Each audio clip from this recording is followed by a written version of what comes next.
What's up everyone, Leon here, back again, and well, the Struggle Borderlands, done and dusted. What a ride, what a day. Yorkshire didn't hold back, and neither did I. So today I'm going to break down the whole experience, everything from the brutal climbs, the dodgy Yorkshire weather, and, well, how my training helped. So the week before the sportive, I kept things light, well, just recovery rides really. Nothing intense, just wanted to keep myself fresh, keep the legs used to just pedalling really.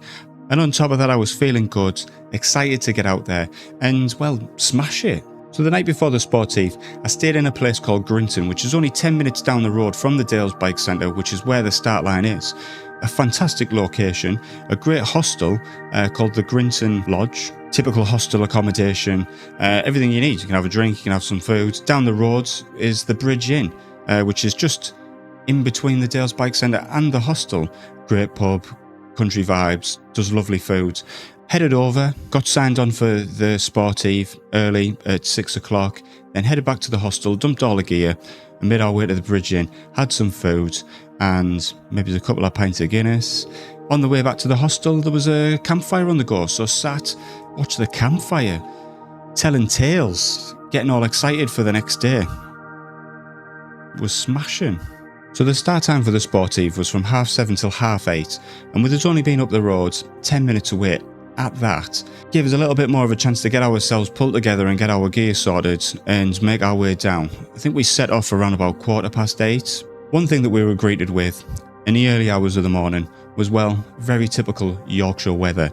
Pretty darn windy, and that fine rain, the one that soaks you right through. Well, yeah, that was the first 2 hours, so fantastic. No rain was going to stop us.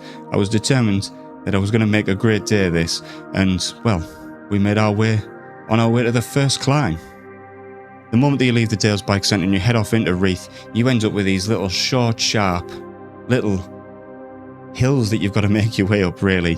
It's just a good way of warming your legs up. I'd maybe prefer them a little bit further than the first kilometre. That's where they are and that's the route that we're taking. But yeah, once you make your way out of Reeth, you're heading on your way towards Tan Hill. Just little climbs, bit of flats, few descents, but once you get around about the 10-kilometre mark, that's when the actual Tan Hill climb begins. It's 9.6 kilometres. So overall, it is a little bit relentless. You can't even see really where you're finishing. When you get to the top, that's when you're greeted with the Tan Hill pub. Crosswinds, the rain, kind of added all to just, it being really pleasurable.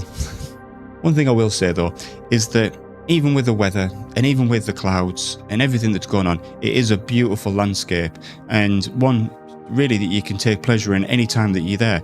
So once finally getting to the top, we're close to 20 kilometres in. We're at the highest pub in Britain, the Tan Hill Inn. We've got no time to stop for a pint, maybe next time. So once you're at the top of Tan Hill, you're presented with two options really, both lovely descents. Today, we're going to be taking the lesser known Caber Pass. Well, it's a bit of a reward really after all of that climbing. A lovely descent. It takes you down into Kirkby Stephen. By the time we're rolling in, we've got 35 kilometres in the bag. So at this point, Kirkby Stephen thinking, right, coffee and a bit of cake. Winner. So after some coffee and some cake, a bit of refueling, get our heads around what we've got next to do. We've got one climb out of the 4 done. So what's next? Well, it's Lamps Moss.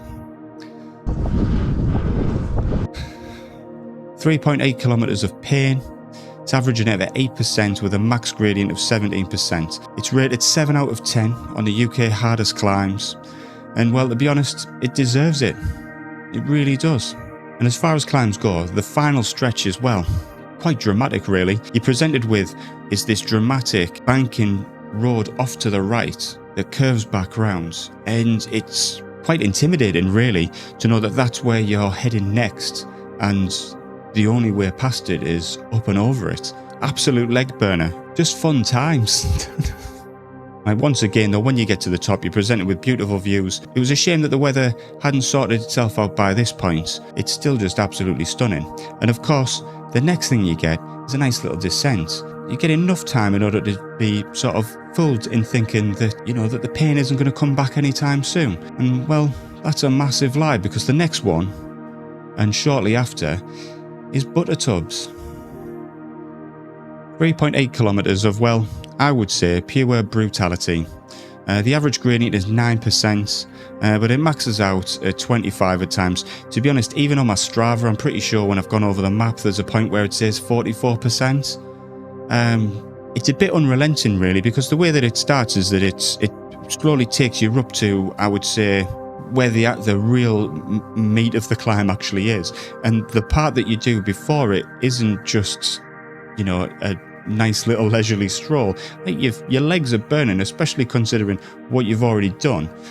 But then when you get there, you're presented with these sort of alpine style sort of zigzags, which look, you know, quite inviting really, but actually when you're heading up them, you know, they're quite significant really, because you're sort of looking at anywhere between, you know, the 10 to 20 sort of range. And when you're on the final sort of climb going up, you know, you're thinking to yourself, right, I can see the top, the end is in sight, it's all good.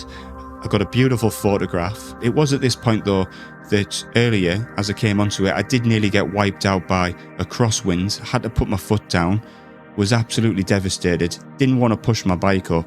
I somehow managed to zigzag my way back into a straight line and get over the top. I'm going to class that as a win. I wasn't defeated on this occasion, although screw you wind. As I thought I got to the top, I then realised that you just have a little tiny descent that then takes you into another 20% ramp that you've got to then essentially destroy yourself a little bit further to get over, and then you've finished Buttertubs.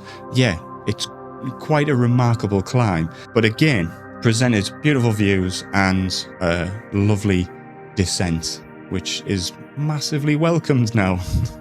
So at this stage we've got 3 of the 4 big climbs done and dusted. The next thing to do was to roll down into Hawes, take advantage of the feed station that had been put on. 62 kilometers in the bag, so this was a good chance to get some gels and some snacks, refill up the water bottles. But yeah, got a chance to catch up with a couple of people that are on the sportive, had some nice chats. Everyone was lovely, everyone was positive. By this point the sun had come out, so everyone was feeling re-energised and ready to kick on. So at this point, following from Hawes, we've got, for the next climb, the last big climb, we've got 23 kilometres, and well, they were relatively flat. A blessing, I would say. Able to enjoy, you know, a nice cool breeze. The sun was out, blue skies, roads were running fast. It was brilliant. But then, you know, it has to be spoiled at some point, doesn't it? So for the last 10 kilometers, well, to mark that significant number and coming close towards the end, you're presented with Greats Moss. The climb itself, 3.4 kilometers, so they've got an average gradient of 3.4%. So it's by no means a hugely challenging climb, but when you faced 3 of the hardest climbs that the UK has to offer and is available to you in the Yorkshire Dales, it's, well, yeah, it's quite a tricky one. And to be honest, the way that it feels is endless. So once at the top, you've got lovely moor landscape that you can rifle through, lovely quiet roads, 1 or 2 cars, mostly walkers, and, well, the route itself, all downhill, all the way into Grinton, back to Fremington, and into the Dales Bike Centre. And, well, that's 100 kilometres. What a ride.